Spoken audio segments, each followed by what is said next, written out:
Buenos días. Buen día, como se escucha ahí el argentino, ¿eh?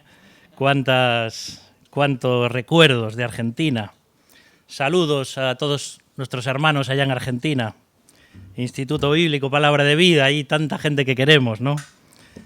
Y sé que algunos están a esta hora, que deben ser las 6 o 7 de la mañana, viendo el culto.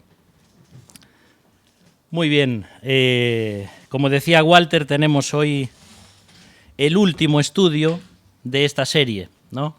El próximo domingo, si Dios quiere, comenzaremos ya con el tema de los salmos. Entonces, decía Walter que bueno, yo os voy a despedir con este estudio, pero creo que más bien cuando nosotros venimos a la palabra lo que tenemos es que interiorizarla, no decir ya la vimos, sino ahora hay que vivirla. Y es lo más difícil, vivir la palabra de Dios. Hace 2 meses más o menos salió una noticia de la Iglesia Episcopal en Irlanda, que estrena dentro de poco una nueva versión de la Biblia de Jerusalén, que es una versión muy respetable, pero la hacen de esta forma. Dice, la nueva versión logra el equilibrio adecuado entre el lenguaje inclusivo y la sensibilidad de género. Lo curioso es que el año pasado, solamente en todo el país de Irlanda, un sacerdote católico fue ordenado. Y la mayoría de los que hay en el país pasan de los 80 años de edad. Entonces yo entiendo que a veces tengamos la tentación de manipular la palabra de Dios para intentar incluir a todos los colectivos posibles y que nadie se sienta mal cuando se lea la palabra de Dios. Pero cuando empezamos a meternos en esos berenjenales, si eres cristiano vas a tener un problema de conciencia. La Biblia no es un texto que yo puedo modificar a mi antojo según mis conveniencias. El día en que la Biblia deje de incomodar a las personas, dejará de ser Biblia. Porque la Biblia, aunque es un libro que nos bendice, que nos consuela, que nos ayuda, que nos guía, que nos da el plan de salvación, que nos salva, que nos perdona, es un libro molesto. No es una carta que yo elijo el menú y digo esto me gusta, esto no me gusta. La Biblia es tal cual la tenemos, la palabra de Dios. Y si la vamos cambiando un poquito para que no nos moleste, no es la palabra de Dios. La palabra de Dios es como ese espejo que te levantas por la mañana y te dice, uy, tengo que maquillarme un poquito, tengo que quitarme aquí las lagañas de la noche, tengo que peinarme, y entonces ya sales a la calle un poco diferente, ¿no? Algunas muy diferentes. Digo algunas porque en general estáis más delante del espejo, pero también hay hombres que son muy, muy presumidos. No hay ningún problema. Pero el espejo te muestra lo que hay ahí. Y la palabra de Dios es así. Me muestra lo que soy y Dios me ama como soy a pesar de lo que soy. Por eso que vemos hoy en la sociedad ultramodernista que estamos viviendo, porque ya no estamos en el posmodernismo, ya pasamos al hipermodernismo y ahora estamos en el ultramodernismo.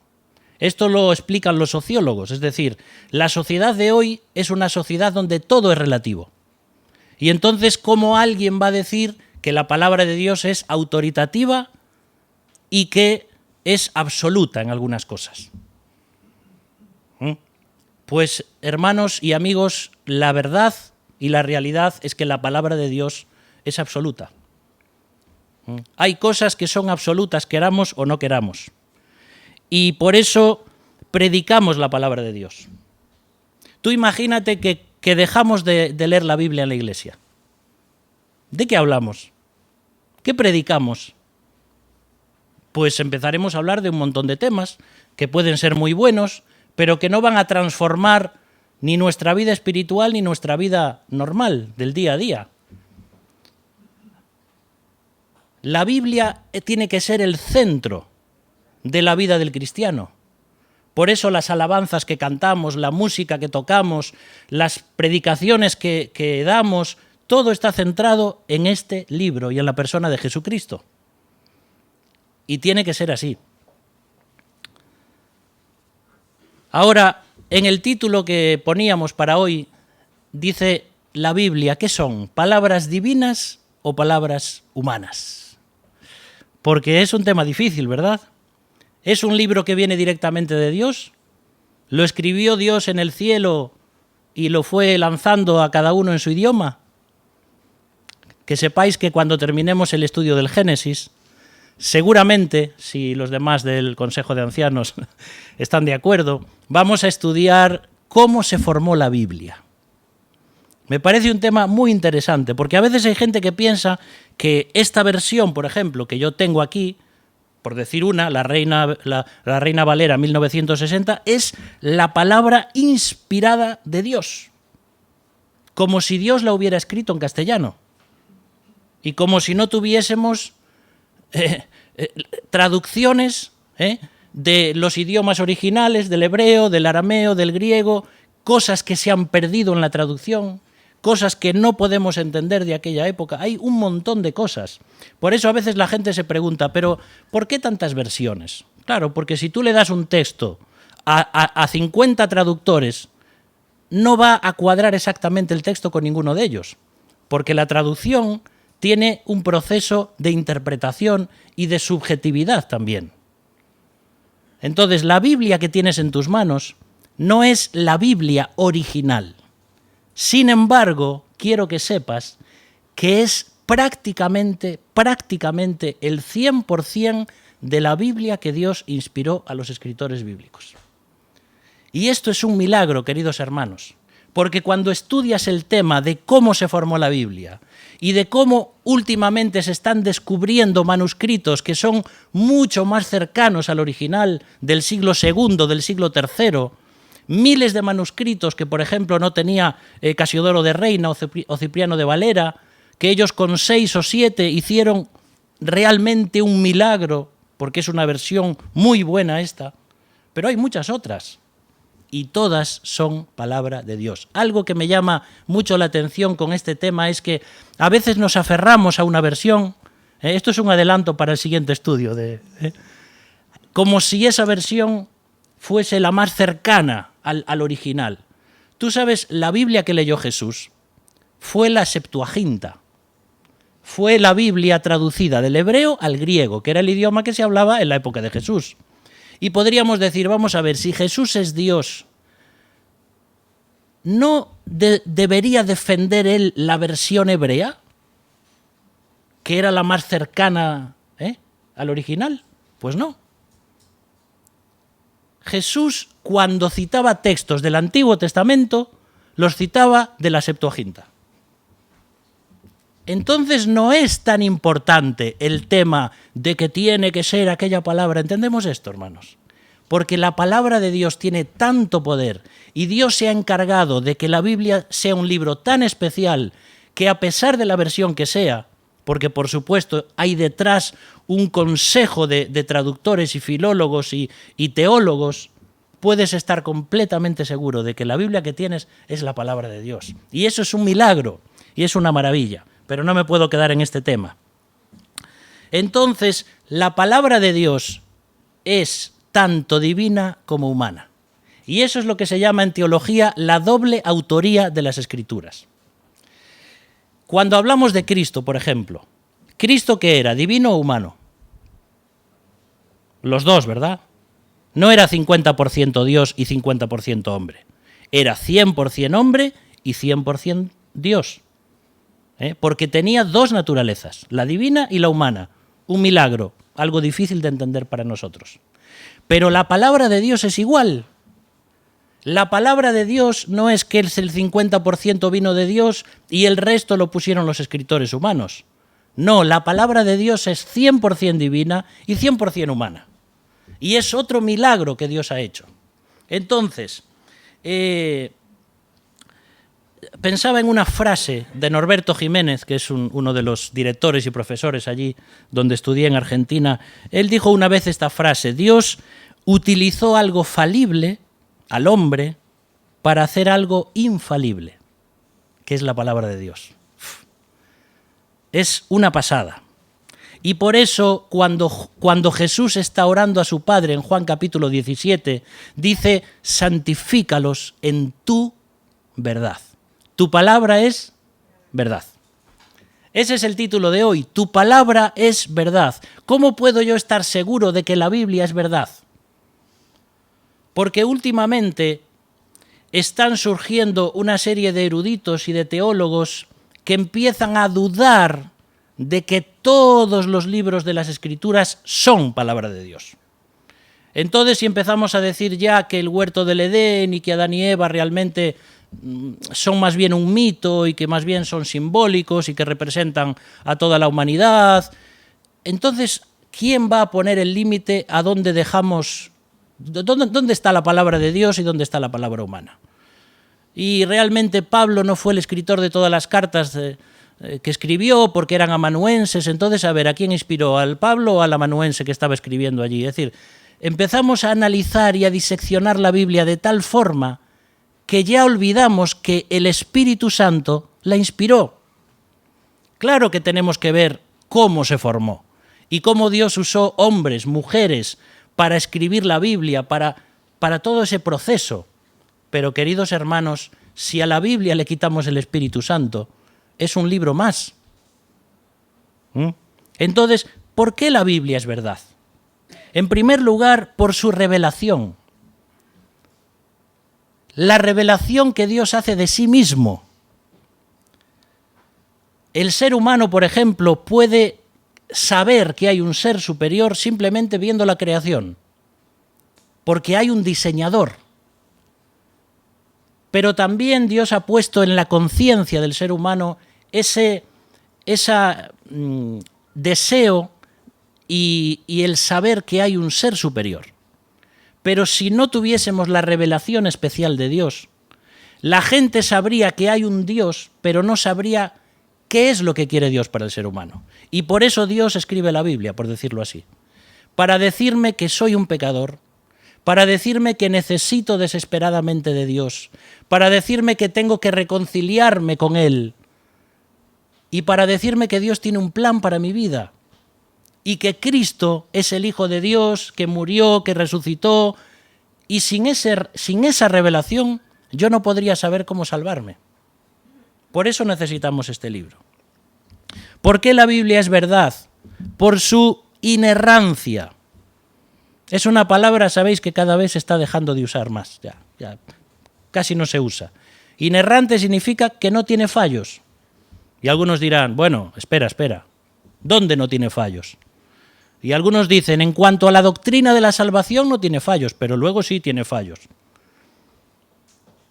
Pues, queridos hermanos, la inerrancia es algo que tenemos que aprender a defender de la palabra de Dios. Este libro es inerrante, es infalible. Y yo no sé cuánto tiempo llevo estudiando la Biblia, pero me caí de la cuna y ya caí en la iglesia, por decir así. Es decir, nací y ya fui a la iglesia. Y mi familia, y mis padres, y ya la Biblia. Me convierto al Señor, me bautizan en la iglesia. A los 14 años me dicen, es hora de predicar. ¡Hala! A predicar al púlpito. Es decir, que llevo muchos años estudiando la Biblia. Yo te aseguro que si en algún momento encontrase algo que dijese, esto de la Biblia no me cuadra, te digo que no perdería más el tiempo. ¿Para qué? En un libro que tiene fallos, en un libro que tiene contradicciones, en un libro que... Y te digo, cuanto más estudiamos la Biblia, más nos asombramos de la profundidad de estos escritos. Porque es una biblioteca de 66 libros que no tienen contradicción entre ellos. Es asombroso, queridos hermanos. Y de hecho hay personas que eran ateas y que quisieron difamar la Biblia y que dijeron, voy a ponerme a investigar las escrituras y la historia para demostrar que este libro es una farsa. ¿Y sabéis qué pasó con ellos? Se convirtieron al Señor. Porque es que es así, no tienes otra. Si eres fiel a tu conciencia cuando estudias la Biblia, no te queda otra que ponerte de rodillas y decir, Dios, eres asombroso. Cada detalle de la historia, de la geografía, de la medicina, de la política, de la ciencia que encuentras en este libro es verdad. Aunque la Biblia no son textos científicos, pero cada cosa que dice acerca de la ciencia son verdad. Muchas veces se habla mal de la Biblia porque se dice, por ejemplo, aquellos 4 reyes que surgen en Génesis, que vienen juntos para guerrear, que se llevan a Lot, el sobrino de Abraham, y entonces Abraham va persiguiéndolos con sus más de 300 esclavos y lo libera. Esos 4 reyes, eso es un invento. Bueno, hace poco se descubrió por la arqueología que existieron esos 4 reyes, cuando todos decían eso es un cuento. Por eso que con el tiempo vamos descubriendo cosas de la palabra de Dios que van demostrando y argumentando y evidenciando que es la palabra de Dios. ¿Por qué la Biblia es verdad también? Por su honestidad. Porque si realmente fueron hombres los que quisieron escribir la Biblia, hablarían lo mejor que pudiesen de los personajes bíblicos, pero no dirían lo que dicen de los personajes bíblicos. Que Abraham era un mentiroso, que Jacob era un mentiroso, que Isaac era un mentiroso, el abuelo, el padre y el hijo. Eran mentirosos. El pecado de David con Betsabé, ¿por qué? ¿A quién se le ocurre hablar del rey David, de donde iba a descender el Hijo de Dios? Hombre, evita eso y no lo digas. Pon las cosas buenas de los personajes. No, la Biblia es honesta. La Biblia te demuestra que los seres humanos somos unos miserables, pero que Dios nos ama a pesar de ello. ¿Por qué la Biblia es verdad? Por su testimonio. Testigos, personas que vieron los milagros de Jesús, que vieron a Jesús morir en la cruz, que vieron a Jesús cuando le sepultaron, que vieron a Jesús resucitado. Más de 500 personas durante 40 días le tocaron. Dice, esto es un ser humano. Tiene huesos, tiene carne, esto no es un fantasma. Y escribieron documentos para decirnos que sepáis que lo que hemos visto, que lo que hemos oído, que lo que hemos contemplado, que lo que han palpado nuestras manos tocante al verbo de vida, como dice Juan, es verdad. Ahora, si yo no quiero creérmelo, es mi problema. Pero que son documentos de testigos oculares, eso no hay nadie que lo niegue. ¿Por qué la Biblia es verdad? Por sus profecías. Tú sabes que en el Antiguo Testamento hay más de 2000 profecías detalladas. Te pongo un ejemplo. ¿Cómo un profeta como Isaías, 600 o 700 años antes de que Jesús muriese en la cruz, detalla, así, con pelos y señales, literalmente, lo que es una muerte por crucifixión cuando todavía no existía esa tortura? ¿Quién conoce eso? El Espíritu Santo. ¿Quién inspira a Isaías para decir algo así? Para decirle, no iban a quebrarle ningún hueso. Imposible. Si los romanos lo primero que hacían para que los crucificados no estuviesen mucho tiempo en la cruz era partirles las piernas. ¿Por qué el único al que no le parte ningún hueso es a Jesús? Porque estaba profetizado. ¿Por qué pide vinagre y hiel? ¿Por qué hace esto? ¿Por qué hace lo otro? Porque está profetizado. Y cuando tú estudias un texto donde te encuentras miles de profecías que se cumplen, una detrás de otra, y las que faltan por cumplir todavía, todas las que tenemos de Daniel, de Ezequiel, en Apocalipsis, si Dios ya cumplió miles de profecías al detalle, ¿cómo no va a cumplir las que faltan? ¿Cómo este libro no va a ser la verdad? ¿Por qué la Biblia es verdad? Por su formación. 40 escritores, 1500 años, 3 continentes diferentes.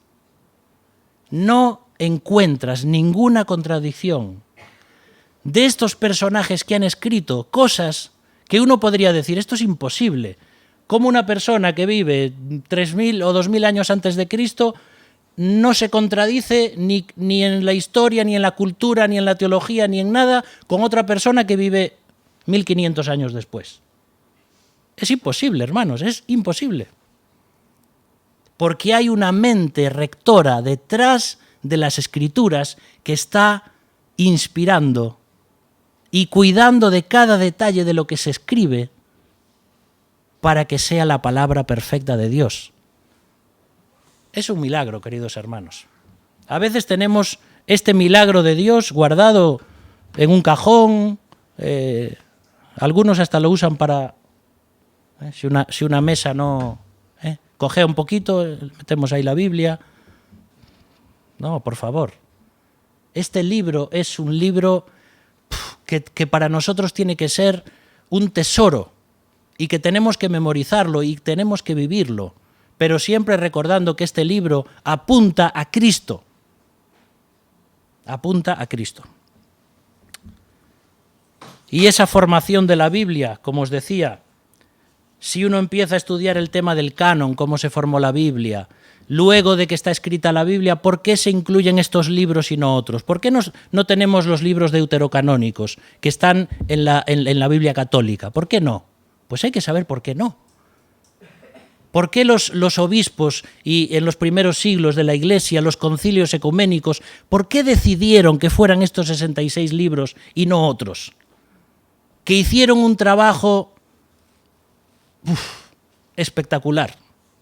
No sabéis lo que le debemos a aquellos obispos y a aquellos padres de la Iglesia, de lo que hicieron cuando decidieron que fueran estos 66 libros. Todo ese proceso es maravilloso, porque no fue la Iglesia, es decir, no fueron los concilios quienes decidieron los libros. Los concilios lo que hicieron fue reconocer lo que las comunidades cristianas ya tenían como autoridad. Y todo esto es maravilloso. ¿Por qué la Biblia es verdad? ¿Por qué la Biblia es verdad? Por su ofrecimiento. ¿Qué libro encuentras tú o qué religión encuentras tú que te ofrezca una salvación por gracia? En todas las religiones tú tienes que hacer cosas. Y si no cumples los rezos, o si no cumples los ritos, o si no cumples las normas, no vas a llegar a la deidad. Pero la Biblia te dice, mira, la Biblia es un regalo. La salvación es un regalo. Porque ya todo lo hizo Cristo. Te ofrece la salvación por gracia. ¿Por qué la Biblia es verdad? Por su poder. Millones de vidas transformadas a lo largo de la historia. Millones de vidas transformadas. ¿Por qué estamos aquí en esta mañana? Por el poder de Dios. Porque me transformó a mí, te transformó a ti y quiere transformar a más personas. Nadie puede cuestionar el testimonio personal. ¿Sabes por qué más la Biblia es verdad? Por su consuelo. Puedes ir a lo largo de los libros de la Biblia. ¿Cuántas veces has tenido momentos difíciles y has leído un salmo? ¿Cuántas veces? Ese Salmo 23 que nadie conoce. El Señor es mi pastor, nada me faltará. En lugares de delicados pastos me hará descansar, junto a aguas de reposo me pastoreará, confortará mi alma. Sigue diciendo después, cuando ande en valle de sombra de muerte, tú estarás conmigo. Tu vara y tu cayado me infundirán aliento. ¿Cuántas veces la palabra de Dios es consuelo? ¿Por qué?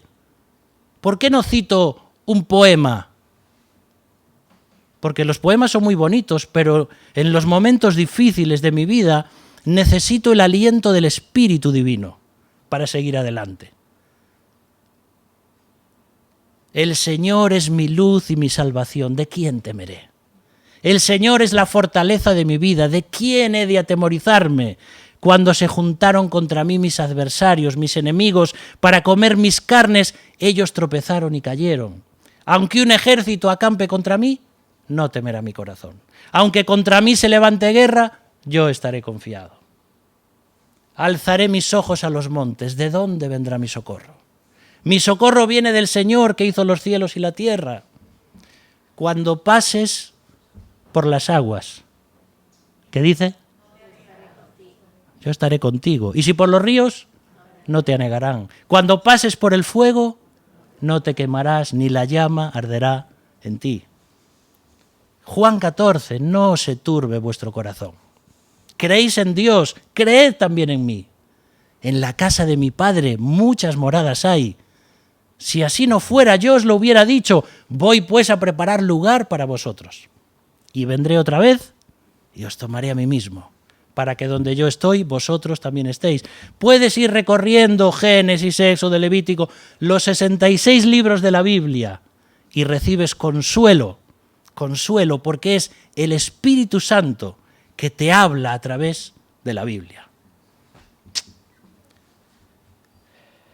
Y estoy tentado a seguir citando versículos que aprendí en la escuela dominical, porque estos versículos que aprendes de niño te quedan para toda la vida.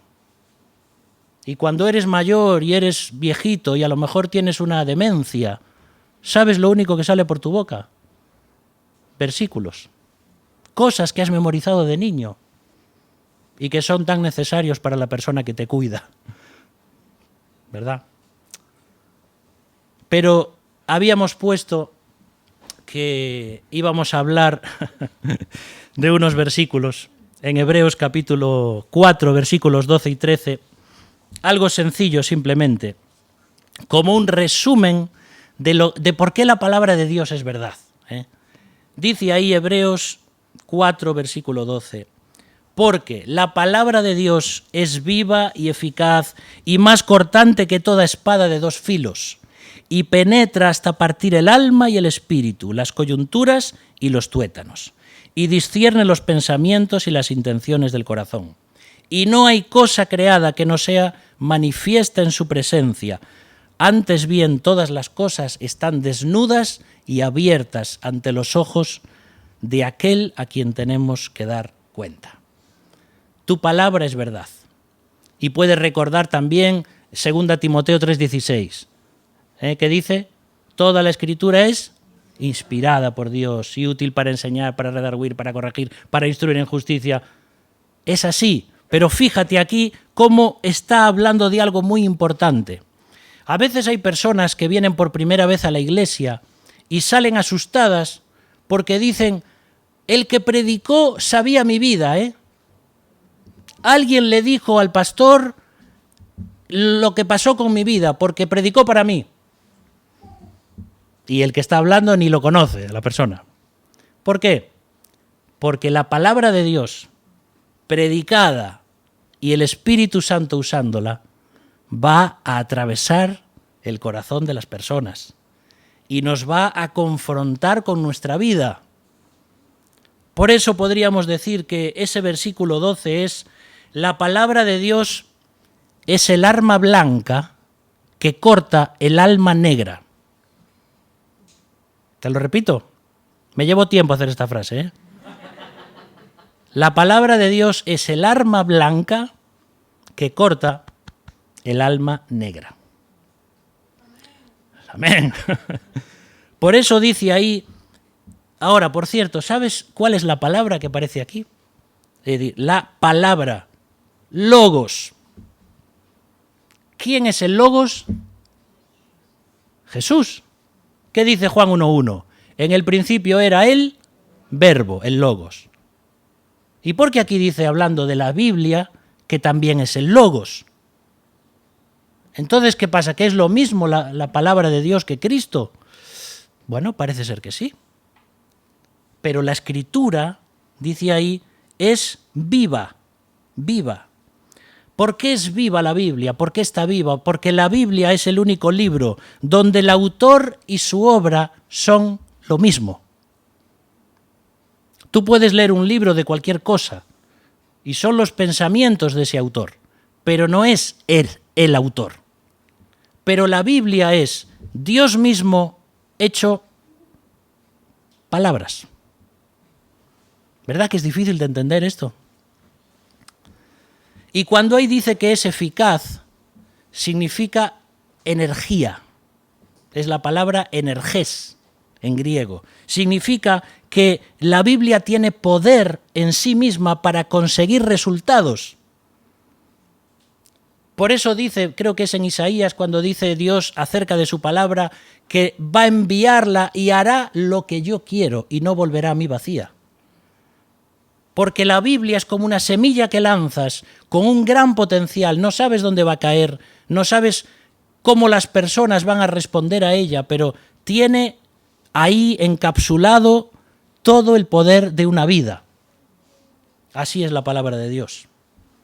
Y dice que es más cortante. Esa palabra, ¿sabe qué significa? Cuando cortas de un solo tajo, como un machete, ¡tras!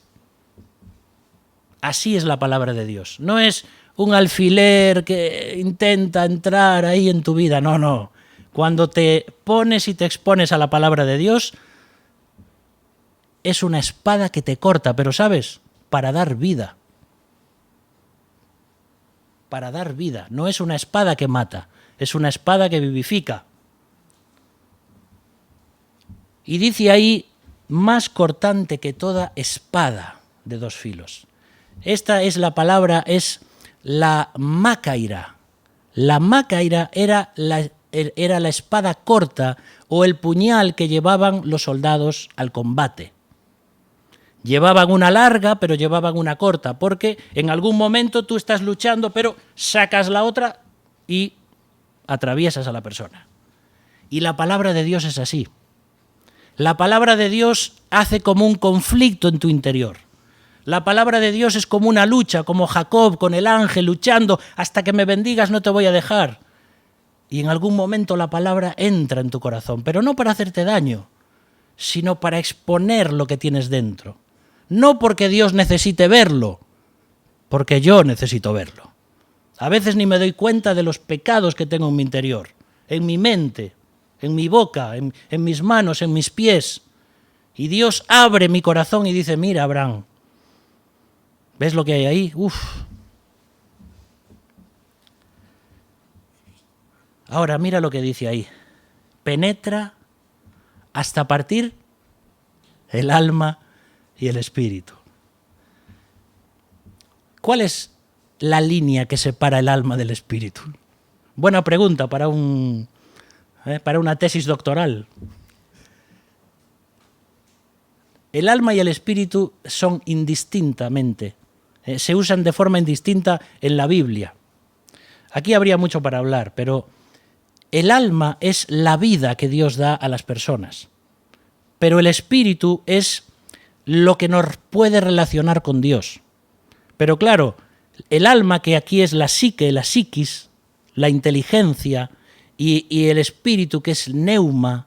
Es decir, ¿quién puede como humano diferenciar dónde termina una y dónde empieza la otra? Solo Dios. ¿Por qué tantos problemas a veces? Esto nos lo dicen los expertos. La gente que está endemoniada o la gente que tiene enfermedades mentales graves, a veces es muy difícil saber cuál es cuál, porque la psiquis se mezcla con lo espiritual. Pero Dios sabe dónde está. Cuando la gente se expone a la palabra de Dios, ahí el Espíritu Santo sabe discernir cuál es cuál. Pero eso solo lo puede hacer el Señor.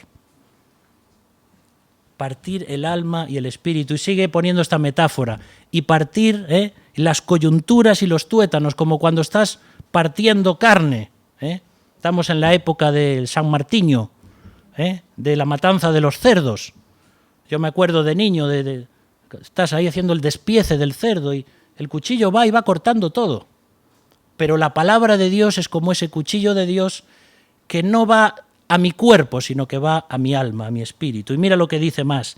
Y discierne los pensamientos y las intenciones del corazón. ¿Sabes lo que estoy pensando ahora mismo? Dios sí. Y puedes estar sentado en esta mañana aquí en la iglesia y estar diciendo, mañana voy a cometer ese pecado que me encanta. Pero nadie lo sabe. Dios sí.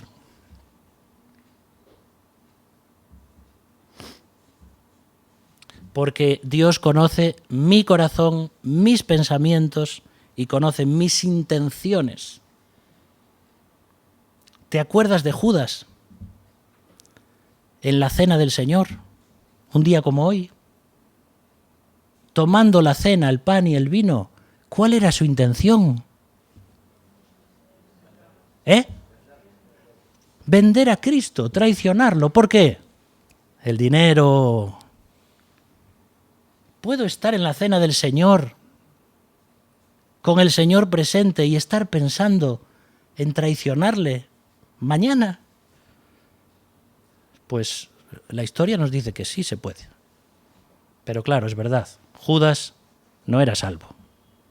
Judas siguió al maestro porque sacaba beneficios económicos. ¿Por qué sigues a Jesús? Jesús tuvo que confrontar a las personas un día y decirles, vamos a ver, ¿sabéis por qué me seguís? Porque os doy de comer. Porque visteis cómo multipliqué el pan y el pescado y ahora me seguís. ¿Por qué me seguís? ¿Porque os doy de comer? ¿Porque hago milagros? Pues no quiero que me sigáis, ¿vale? Si me seguís, hacedlo porque me amáis. Un montón se fueron. Si viniese esta mañana aquí el Señor y preguntase esto, ¿por qué me sigues? ¿Cuántos quedarían aquí? Amén, hermano. Este Rubén es tremendo. Amén, hermano.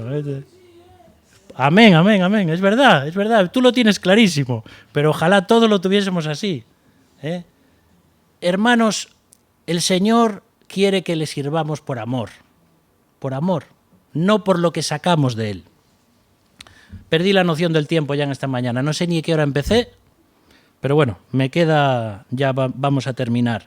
Y dice ahí que esa palabra de Dios que es como esa arma blanca que corta el alma negra, pero ahora viene el versículo 13 y dice que no hay nada creado que no sea manifiesto en su presencia. Y yo le puse a esto, la palabra de Dios es la lupa del Creador examinando a sus criaturas.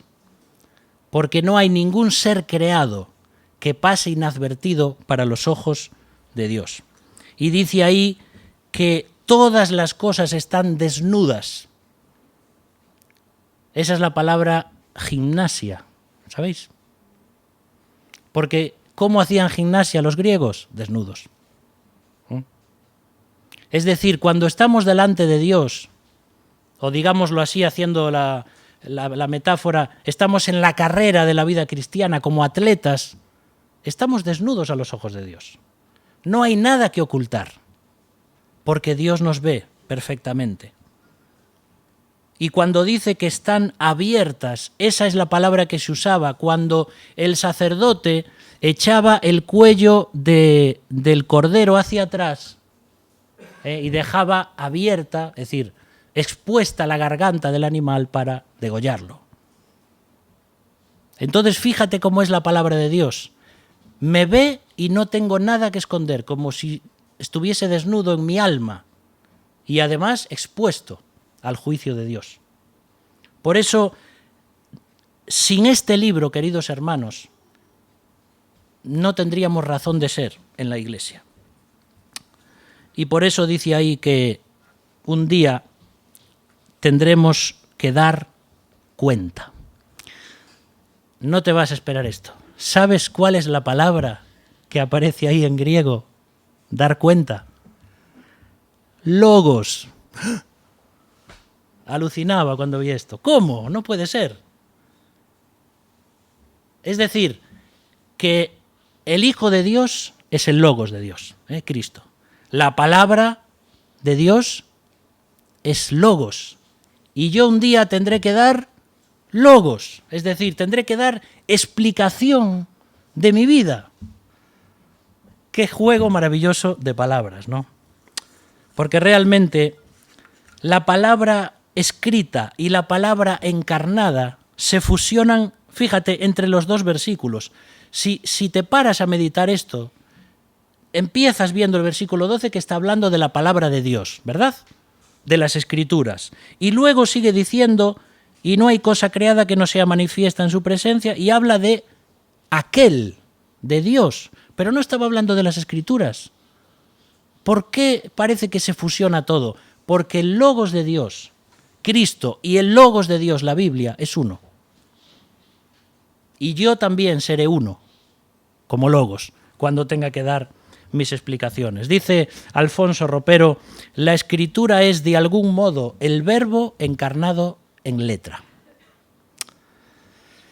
La Biblia, palabras divinas y palabras humanas, pero todas ellas verdad. Ahora yo quiero hacerte pensar en esta mañana cuál va a ser tu respuesta ante la palabra de Dios y cuál va a ser tu decisión ante la palabra de Dios. Porque si este libro es verdad, si este libro nos habla de un creador, si este libro es verdad y dice que soy pecador, que necesito hacer las paces con Dios, que va a haber un juicio, entonces yo tengo que tomarme esto en serio. Si no es verdad, no pasa nada, no hemos perdido nada. Pero si es cierto todo esto, yo tengo por delante algo muy grande y muy grave cuando me enfrente a la presencia de Dios. ¿Dónde voy a pasar la eternidad? Creo que este libro es la verdad, lo defiendo. Yo te animo a estudiarlo, te animo a investigarlo, como aquellos de Berea, que dice ahí en Hechos, que escudriñaban las Escrituras para ver si lo que le decían era verdad. No te creas todo lo que te decimos desde aquí, aunque por supuesto, con todo el temor de Dios, intentamos que todo lo que se diga, por lo menos yo, sea verdad. Pero investígalo, escudriñalo y dice, pues era verdad lo que dijeron. Porque si la Escritura es verdad y todo esto es verdad y todo es un milagro de Dios, hay muchas cosas que van o que deberían cambiar en mi vida. Justamente, aunque Walter antes leía también las palabras que habían sido puestas en Facebook, yo también las tenía para decir, pero solo la última parte, ¿no?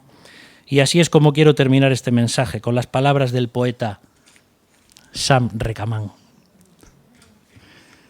Que la obra nos lleve al artista, que la creación nos conduzca al Creador, que el majestuoso castillo nos guíe al Rey, que el estudio de la palabra de Dios nos acerque al Dios de la palabra.